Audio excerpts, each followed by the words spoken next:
Good morning, students. I hope all of you are doing well at home. Okay. So, let us start with the lecture 3 from the chapter Crop Protection, Production and Management, Standard 8 in Science. First of all, as usual, I will recap the things. In my previous lecture, we have studied about the branches of agriculture. Then I explained you about the various crop plants. Then agriculture practices. 7 steps I explained you. Then we also covered the first step, the preparation of soil. Then in that, plowing and leveling. Second step also we have done in my previous lecture, that is selection and sowing of seeds. In this process of selection, I showed you one activity also, in which you must have seen that the healthy seeds, they sink and the unhealthy, they floats. And in sowing, there are 4 methods. Broadcasting, that is manual spraying. Traditional method in which the funnel was used. Seed drill, funnel with many openings were there. And 4th, transplantation, in which the plantlets are transferred from nursery to main crop fields. After that, now the 3rd step, that is replenishment of nutrients in the soil. In the soil, the nutrients, they are added. There are 2 ways, natural methods and another is manuring, yani addition of manures and fertilizers. In natural method, to gain the fertility, there are 3 ways. The very first is fallowing. That is also called field fallow. Fallowing means to keep the field empty without any vegetation, without any crop for one particular season. So say for 3 months or for 4 months. For that, the farmer will not grow anything. The field will remain as it is. If something is kept without cultivation, at that time also automatically the soil, it will regain its all essential things. Air, water, sunlight, everything is available. From nature itself is used to get its necessary items. This is what is happening these days. We are all locked down. The whole world is locked down. And the nature is healing. Nowadays you can see there is no pollution. There is no breathing problem. The space, the air is so blue you can see these days. This is all itself, it is happening. Similarly, field fallow, it is the way by which the field is kept untouched for certain period of time. Second is crop rotation. Rotate. That is, this you have read in your previous class also. In your 7th, in very detail, in your first chapter. Again, I will explain you. That is an example here for rhizobium and leguminous plants. Rhizobium is a bacteria. And leguminous plants means legumes, means those plants which have fully, you can see the groundnut, the peas, their seeds are packed in a structure, that is in a particular type of structure. Those are called leguminous plants. These leguminous plants are rich in nitrogen. They are all protein sources. They are very good sources of protein. And in the structure of protein, carbon, hydrogen, oxygen and nitrogen are main constituents. So this nitrogen is very much there in case of all leguminous plants. Now, question comes, from where these leguminous plants are getting nitrogen? What happens is, in air, you must be knowing, in 6th standard you have studied that air has 78% of nitrogen. That nitrogen is absorbed by the root nodules. In the roots there is some node-like structure is there. Inside that structure, the bacteria, rhizobium bacteria lives. Rhizobium bacteria helps the leguminous plants in absorbing that atmospheric 78% nitrogen and converting it into nitrate, that is the fertilizer. And in place of that, the leguminous plant is providing the space, the shelter, as well as food to this bacteria. Both are benefited. Both are mutually benefited. So this type of relationship is called mutualism or symbiotic relationship. Symbiosis. Okay, this process is symbiosis. So this is done in case of crop rotation. Two crops, they are grown in such a way that they one thing is helping both of them, they are helping each other. Okay, then mixed cropping. Mixed from the name itself.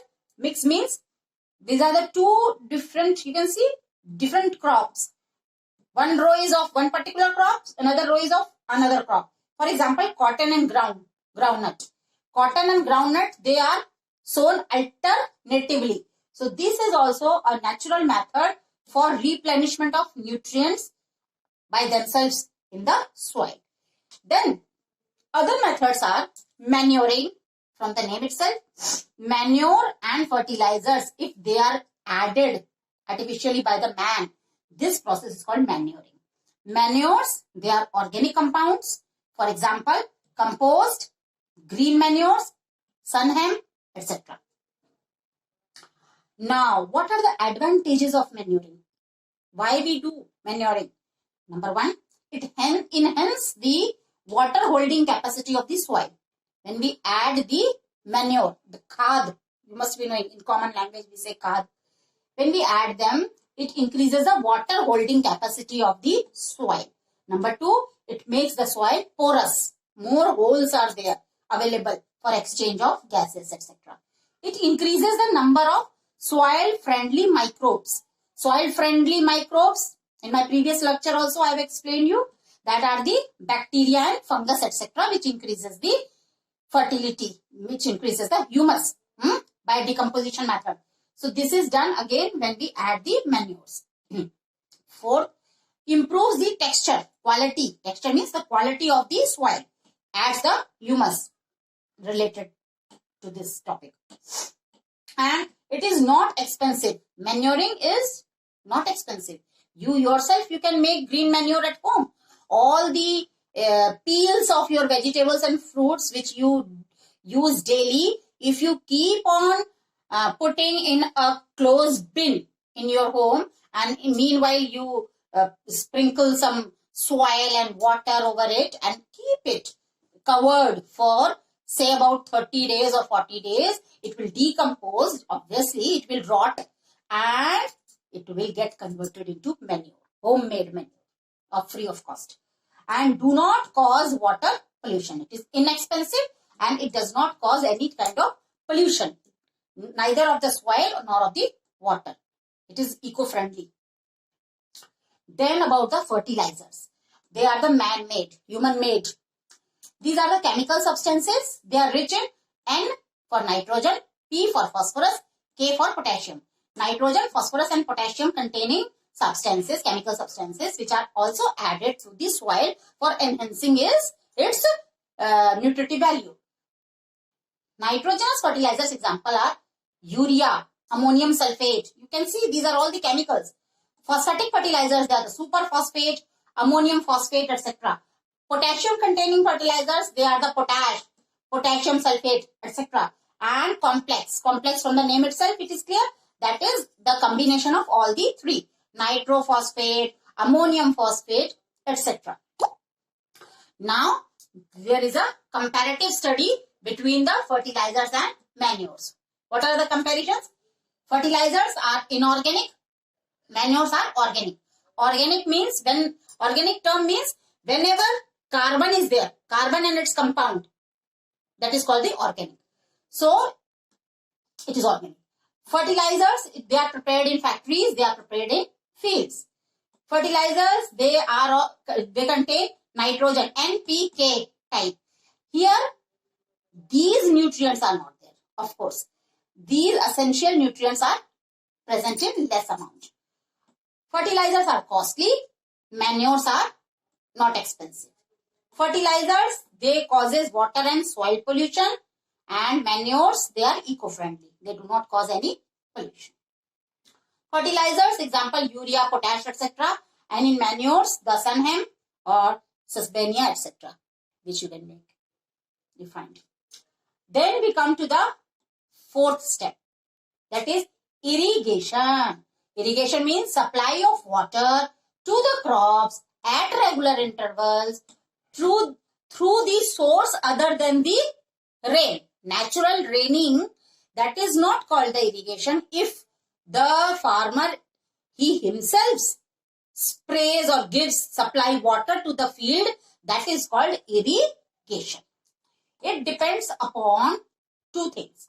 The nature of the crop, what kind of crop it is. Suppose it is paddy, definitely more irrigation is needed. More water is required for the paddy. Okay.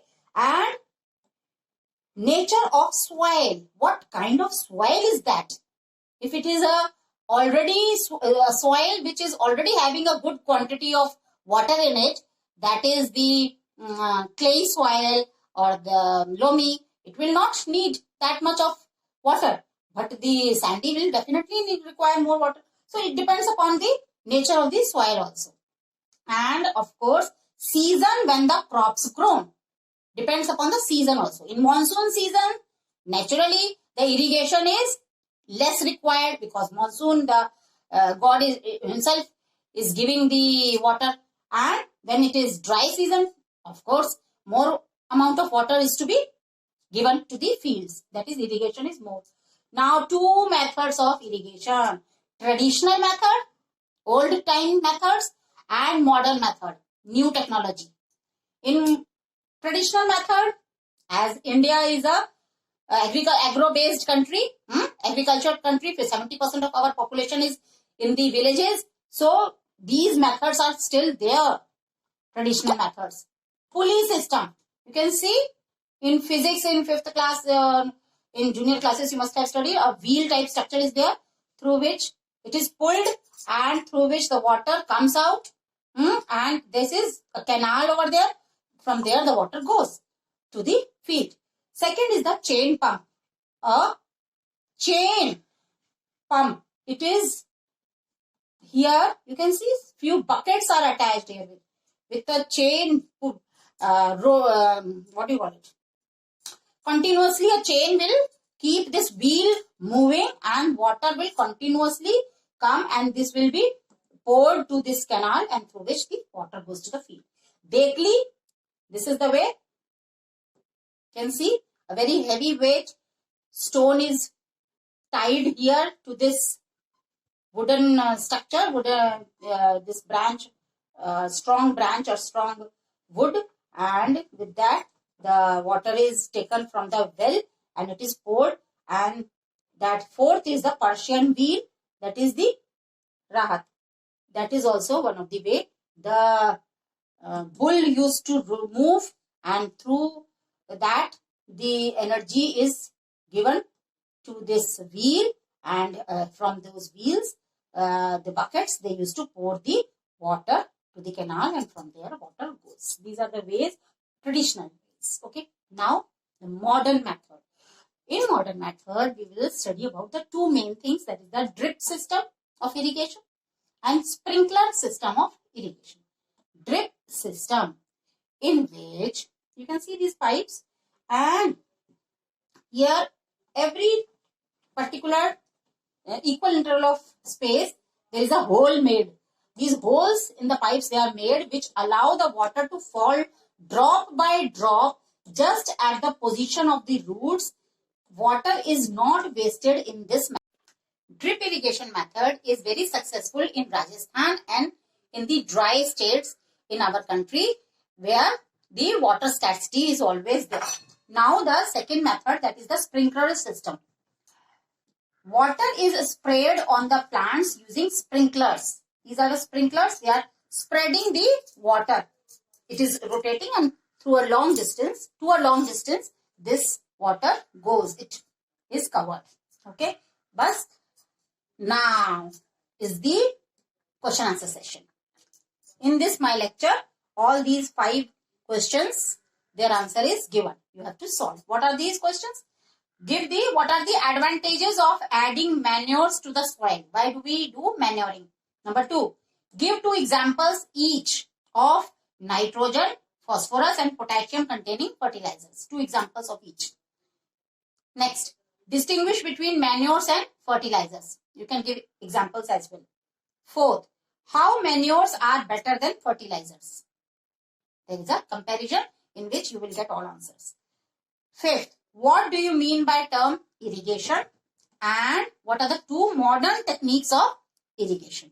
So please solve these questions, make notes, stay home, stay safe.